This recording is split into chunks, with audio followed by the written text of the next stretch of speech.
Hello students.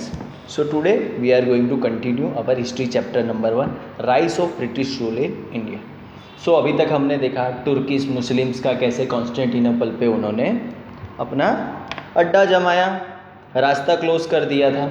फिर उसके बाद हमने बार्थोलोमेव डियाज के बारे में पढ़ा, कोलंबस के बारे में पढ़ा, वास्को डी गामा के बारे में पढ़ा, कैसे उसने न्यू सी रूट इंडिया का डिस्कवर किया। फिर उसके बाद यूरोपियन कंट्रीज़ आए, सबसे पहले अराइवल हुआ पोर्चुगीज़ का, फिर उसके बाद डच आए, डेनमार्क आए, फिर उसके बाद हमारे ब्रिटिशर्स आए। उन्होंने British East India company establish की और फिर इधर अराइवल हुआ। सूरत में अराइवल हुआ था, लेकिन उधर पोर्चुगीज़ का ऑलरेडी बहुत ही ज़्यादा डोमिनेंस था, तो उधर इतना सक्सेस नहीं हुआ।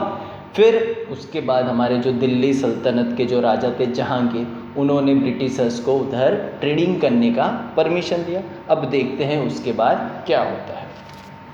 सो फर्स्ट पॉइंट है, initially the company establish trade centre in Surat, Bharuch and Ahmedabad. अब स्टार्टिंग में ईस्ट इंडिया कंपनी ने अपने ट्रेडिंग सेंटर्स सूरत, भरूच और अहमदाबाद में स्टार्ट किए।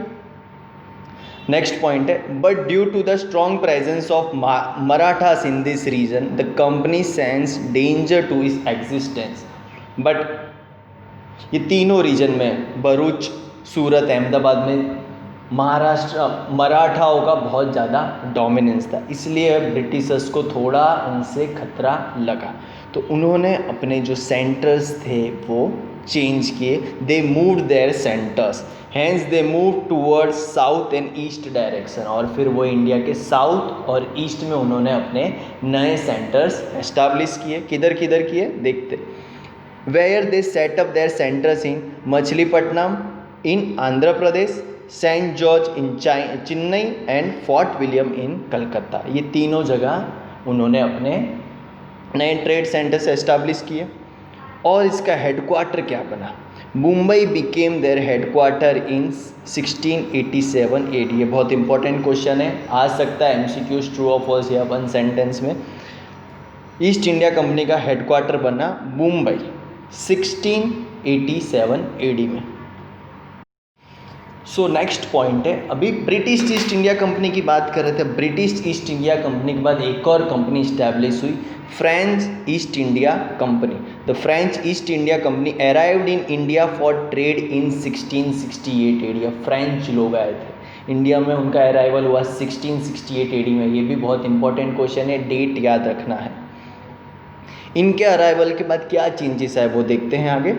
दे eventually set up their trade centres in. अब इन्होंने अपने ट्रेड सेंटर्स कहाँ कहाँ जमाए।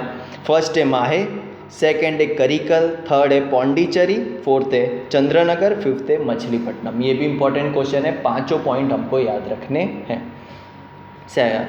नेक्स्ट पॉइंट पे जाते हैं।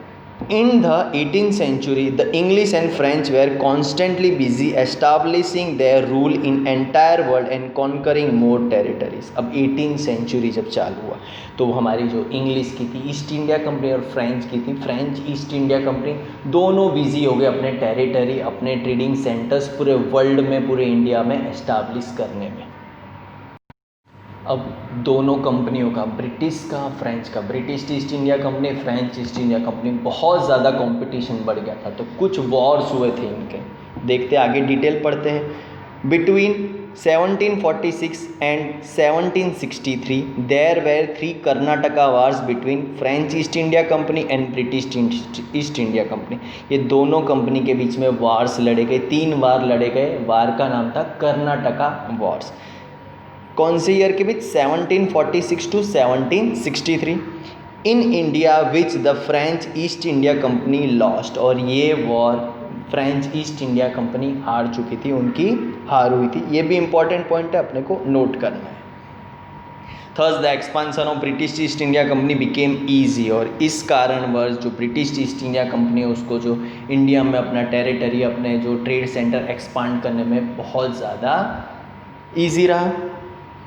नेक्स्ट पॉइंट है thirst at the end of this battle for power. और फिर जो उनका जंग हुआ उसमें क्या चेंजेस आए, ये जो वॉर हुआ जिसमें फ्रेंच ईस्ट इंडिया कंपनी हारी, उसके बाद क्या क्या चेंजेस आए वो हम देखते हैं।